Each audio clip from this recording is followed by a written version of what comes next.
जय श्री राम मित्रों, आज का हमारा वीडियो प्रेम को लेकर के है।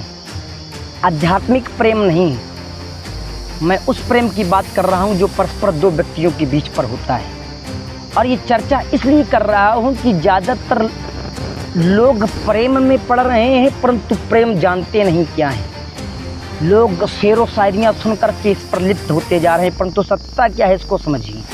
पहले तो ये समझिए कि आप लोग प्रेम कर ही नहीं रहे हैं, क्योंकि ये प्रेम नहीं है। आज का प्रेम किस प्रकार का है ये समझो। आज का प्रेम तो ठीक उसी प्रकार से है कि जैसे मछुआरा कांटे में आटा लगा करके समुद्र में डालता है और मछली आटा को देख करके आटा खाने आती है, परंतु जैसे ही खाती है कांटे में फंस जाती है।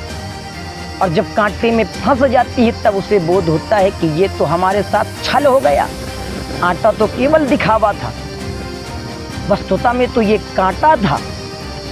ठीक इसी प्रकार का आज का प्रेम है। देखने में तो ये आटा लग रहा है परंतु आटा नहीं, ये तो कांटा का रूप है। अर्थात ये प्रेम नहीं है, ये छल किया जा रहा है। एक बात कि आज का प्रेम प्रेम नहीं है। दूसरी बात, माना कि आपका प्रेम सच्चा भी है तो भी उसको समझिए। आप कहते हैं कि हमारा प्रेम सच्चा है और हमारे प्रेम की पराकाष्ठा है, प्रेम चरम पर है, तो हमारे प्रेम पर घृणा हो ही नहीं सकती है।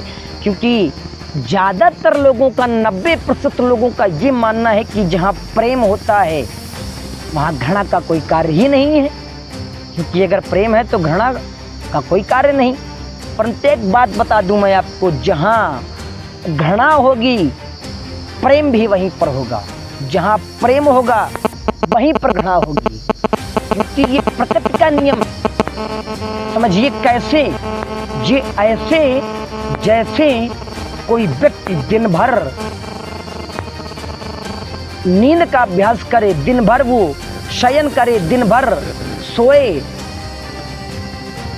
तो उसने दिन भर नींद का अभ्यास किया तो रात्रि में भी उसे नींद आनी चाहिए। परंतु जो व्यक्ति दिन भर नींद का अभ्यास करता रहा, दिन भर सोता रहा, उसे रात्रि में नींद नहीं आती है। जबकि नींद आनी चाहिए क्योंकि उसने अभ्यास तो दिन भर, उसका समय तो दिन भर नींद के साथ बीता है। और समझो, जो व्यक्ति दिन भर परिश्रम करता है उसे रात्रि में नींद नहीं आनी चाहिए, उसे रात्रि में भी परिश्रम ही आना चाहिए क्योंकि उसने दिन भर अभ्यास परिश्रम का किया है।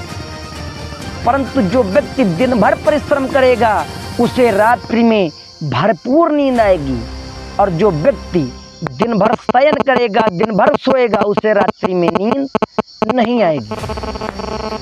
अर्थात जिसका अभ्यास कर रहे हो उसी के विरोध में कार्य हो रहा है। दिन भर अभ्यास नींद का किया परंतु रात्रि में नींद बिल्कुल भी नहीं आ रही, आप जग रहे हैं। जबकि अभ्यास जागने का नहीं, नींद का किया गया था, और दिन भर अभ्यास परिश्रम का किया तो रात्रि में नींद आ रही है। जबकि अभ्यास नींद का नहीं, अभ्यास तो जागने का किया गया था, अर्थात उल्टा हो रहा है।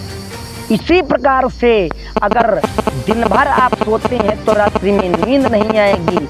इसी प्रकार से अगर आप प्रेम करते हैं तो निश्चित है कि वहाँ पर घृणा का भी प्रादुर्भाव होगा, घृणा भी होगी। और आपकी मानसिकता भी ऐसी होती है। आप विचार करते हैं, आप सोचते हैं, कभी तो आपके हृदय में विचार आता है कि मैं तो इस व्यक्ति के साथ 2 क्षण नहीं रह सकता हूँ, 2 दिन का जीवन नहीं बिता सकता हूँ, मैं इस व्यक्ति के साथ रह ही नहीं सकता। और कुछ ही क्षण, 2-4 घंटे बाद, 1 दिन बाद, 2 दिन बाद आपको लगता है कि मैं तो इसके बिना अपना जीवन ही नष्ट कर लूँगा, मैं इसके बिना रह ही नहीं सकता, मेरी ज़िंदगी कैसे इसके बिना चलेगी। और फिर लगता है कि मैं तो इसके साथ 2 दिन का वक्त नहीं बिता सकता, और फिर लगता है कि मैं इसके साथ जीवन भर रह सकता हूँ। अर्थात आपकी बुद्धि भी परिवर्तन में आ रही है। इसका तात्पर्य यही है कि जहाँ प्रेम है वहाँ घृणा भी है, और जहाँ घृणा है वहाँ प्रेम भी है। क्योंकि संसार द्वैतमय है, जो अभी है वो कुछ क्षण बाद नहीं होगा, जो कुछ क्षण बाद होगा वो अगले क्षणों में नहीं होगा। यही बात मैं बताना चाहता था कि आप लोग ये बिल्कुल ना सोचें कि अगर प्रेम है तो घृणा नहीं हो सकती, और घृणा हो रही है तो वो सत्य की धरती का प्रेम ही नहीं है, सच्चा प्रेम ही नहीं है। ऐसा नहीं है, जहाँ प्रेम है वहाँ घृणा होगी, जहाँ घृणा है वहाँ प्रेम होगा। वीडियो अच्छी लगे तो वीडियो को लाइक करें, चैनल पर नए हैं तो चैनल को सब्सक्राइब करें और वीडियो को ज़्यादा से ज़्यादा शेयर करें ताकि लोगों को ये बात पता चले, और कमेंट करके अवश्य बताएं मेरी बात सही है या गलत। जय श्री राम।